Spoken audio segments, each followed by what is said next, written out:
Nas últimas semanas, a região de Mococa, São João da Boa Vista, vem registrando dias muito quentes, com temperaturas que ultrapassam os 33 graus e umidade relativa do ar em níveis críticos. O cenário é tão preocupante que nesta quarta-feira, a Defesa Civil emitiu um alerta via celular, reforçando os cuidados contra o risco de incêndios florestais e problemas à saúde. E esse clima seco e quente tem contribuído para um problema cada vez mais frequente: as queimadas. Casos vêm sendo registrados em vários municípios, destruindo áreas de vegetação, atingindo propriedades rurais e urbanas, gerando prejuízos ambientais, econômicos e à saúde da população. Bom, a gente fala então de Casa Branca, né? Nós tivemos alguns incêndios aqui que foram destaques na região. Por exemplo, o incêndio de grande porte que nós tivemos no bairro do Desterro e também no Jardim Bela Vista, né? Esse incêndio tomou os dois bairros aqui, numa região de canavial, né? Que corta os dois bairros e também atingindo aí as proximidades da linha férrea, né? Então foi um incêndio que preocupou bastante. A Defesa Civil trabalhou com apoio de usinas aqui também da região, né, trabalhando no combate a esse incêndio, que quase atingiu também alguns vagões. Nós tivemos também outro incêndio próximo à linha férrea, agora recente, na cidade de Casa Branca também, na estrada vicinal que liga Casa Branca a Tambaú. Também as margens aí da linha férrea, uma situação preocupante, sitiantes preocupados, né? Muito difícil. Estas imagens foram flagradas durante a semana em Mococa. A mais recente foi na tarde desta quarta-feira, em uma área de vegetação próxima à rodovia SP-340, no sentido Mococa-Casa Branca. O fogo se espalhou rapidamente, atingiu uma propriedade rural, afetando também uma mata. Cenas que infelizmente se repetem em toda a região. Essa época do ano é uma época que nos traz muita dificuldade, porque é uma época muito frequente as queimadas, principalmente na nossa região. A gente aprendeu muito com queimadas passadas, principalmente com a do ano passado, que teve uma incidência muito grande de queimadas, e que a gente vem fazendo um treinamento e vem fazendo um conjunto de ações que é justamente para tentar fazer com que esses incêndios eles proliferem ou eles aumentem, assim como aconteceu ano passado. Então, são várias ações que a Prefeitura, a Defesa Civil, o Bombeiro e a Brigada tomam, que fez com que esse ano nós tivéssemos um número relativamente menor do que o ano passado, mas nenhum desses incêndios a gente deixou com que ele avançasse. Foram alguns incêndios menores, alguns incêndios um pouco maiores, mas nenhum que obteve a proporção que nós tivemos a do ano passado.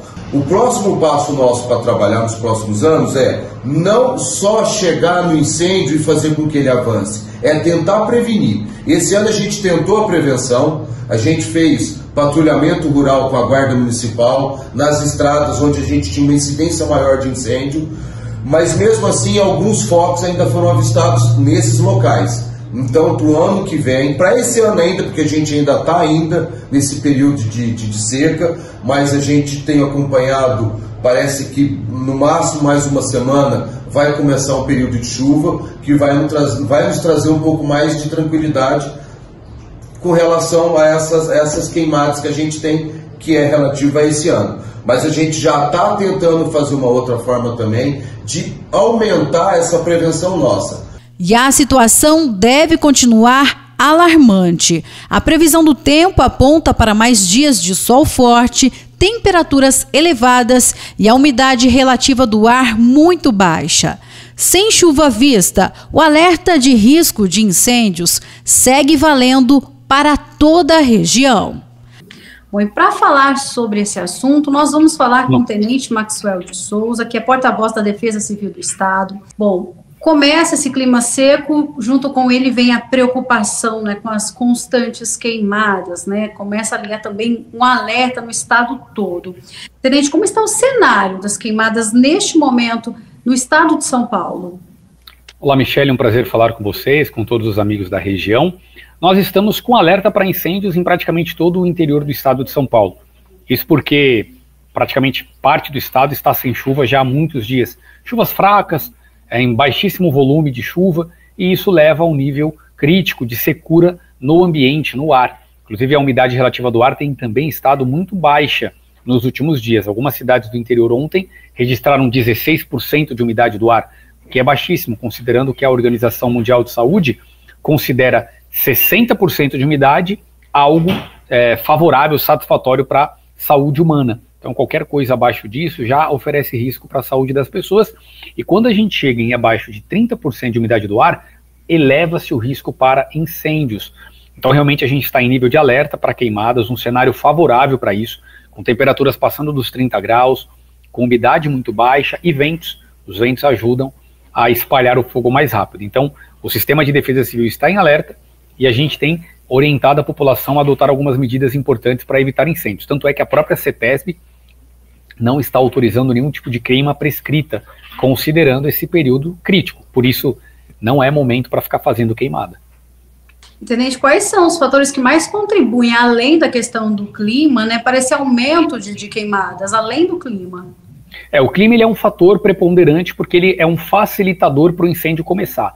Mas a gente precisa entender quem é que gera o incêndio, de onde vem o incêndio. Ele nasce sozinho, né? O incêndio começa sozinho, tem ação de alguma pessoa, e aí a gente percebe que tem um estudo da Secretaria do Meio Ambiente aqui do Estado de São Paulo, um estudo de 2023, que mostra que 90% dos focos de incêndio tem origem em ação humana. Então a cada 10 incêndios, 9 alguém foi lá e atirou fogo em alguma coisa. E aí a gente tem os tipos de incêndio. Tem aquela bituquinha de cigarro na margem da rodovia, começa aquele fogo na beira da rodovia, vai se espalhando, entra para a parte de dentro do terreno e aí já era. Aí pega um canavial, pega uma área de plantação de café, de laranja. Porque é um crime, né? Crime ambiental, passível de pena, né, de multa e detenção. Inclusive a prisão é prevista para esse tipo de crime. Então a pessoa está sujeita aí a sofrer grandes penalidades da legislação, multas altíssimas. Inclusive esse ano a Secretaria do Meio Ambiente aumentou o valor das multas que eram antes de R$500 por hectare, subiu para R$3.000 por hectare de área queimada. Então veja que foi bem agravado o valor da multa. Mas tem gente que ainda não teme, né?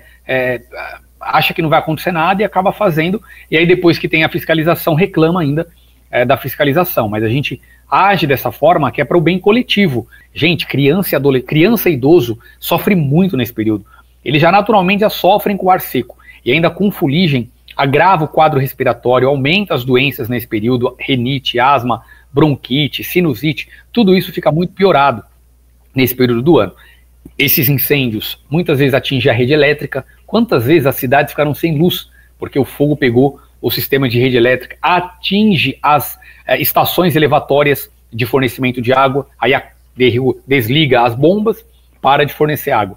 Então pega as rodovias, impede a circulação das pessoas pelas rodovias, porque a fumaça invade tudo. Então é um efeito colateral absurdo que prejudica toda a coletividade, prejudica o meio ambiente, todo mundo sofre. Por isso que a gente tem que fiscalizar e quem flagrar tem que denunciar. Quais são as outras ações preventivas que a Defesa Civil do Estado, né, estabeleceu para este ano? Nós viemos com muitas inovações, Michele, até te agradeço a pergunta, porque nós vimos o que passamos em 2024, incêndios por todo lado, pior estiagem da história do Estado de São Paulo, maior número de focos de incêndio da história registrado até então, mais de 8.000 focos de incêndio em um único ano, isso é um número muito grande. E aí nós tivemos que tirar algumas lições disso, né? Uma delas foi enviar uma equipe para a Europa. Então o nosso coordenador, o nosso secretário, o Coronel Engel, junto com uma comitiva foi para Portugal e para a Espanha, ali no mês de março, sentou com o pessoal de lá, que eles sofrem muito com incêndios, e trouxe muitas iniciativas que são adotadas lá, como novos protocolos de atuação. E daí nasceu a Sala São Paulo Sem Fogo, que este ano começou a ser utilizada aqui, que é uma medida que a gente consegue fazer uma análise preditiva dos incêndios. Então agora a gente consegue utilizar tecnologia e inteligência a favor do combate aos incêndios. Porque a gente pega um incêndio de São João, por exemplo, aquele do domingo retrasado, se não me engano teve um incêndio na Serra da Serra da Paulista no domingo retrasado. Então a gente pega esse incêndio e o meteorologista vai acompanhar hora a hora, a cada hora, a evolução do incêndio e as condições meteorológicas da cidade. E vai emitindo um boletim para os bombeiros. Então o bombeiro consegue saber que hora que vai virar o vento, qual do período do dia a temperatura fica maior, qual o período do dia a umidade fica pior. Com isso dá para planejar tudo. planejar o efetivo, remanejar reforço, mandar reforço de outras regiões, a partir dessa análise utilizando tecnologia. Então é a junção da experiência das pessoas, dos profissionais, com o uso de tecnologia. Isso se traduz num boletim preditivo que a gente consegue melhorar a eficiência do combate aos incêndios. A prova disso é que nós não tivemos esse ano ainda nenhum incêndio que saiu do controle. O ano passado tivemos alguns incêndios que duraram 10, 12, 15 dias queimando. Esse ano não. O máximo de dias que nós tivemos de incêndio foram 2, 3 dias. Já conseguimos combater por essa análise dedicada a cada grande foco de incêndio. A gente vai olhando um a um, vai colocando gente para ficar monitorando um por um e vai ajudando quem está na ponta da linha. Bem, vejo que trabalho para vocês durante o ano todo, não para, não é sempre aí num plantão pela vida. Quero parabenizar, inclusive, por essa dedicação, né? Que bom que existe a Defesa Civil. E agradecer pela participação também no TVD Notícias. Fica o convite aberto também para compartilhar também outros conteúdos, para que a gente fique de olho também aí no cidadão, no bem-estar da população. Michele, a gente que agradece a oportunidade de falar com os amigos da TVD Notícia. Então, muito obrigado. Estamos disponíveis para outros conteúdos que vocês queiram, porque a gente tem um leque de informações de prevenção sobre vários riscos que passam despercebidos pelas pessoas. Tem, principalmente, por exemplo, a região de passeios rurais, atividades rurais. A gente sabe que é uma região rica em atividade do turismo, do ecoturismo. E o turista precisa estar atento a alguns cuidados importantes quando vai em cachoeira, quando vai fazer alguma atividade esportiva de aventura. Então a gente tem dicas para isso também. Fico aqui aberto para uma próxima estar disponível para trazer essas informações.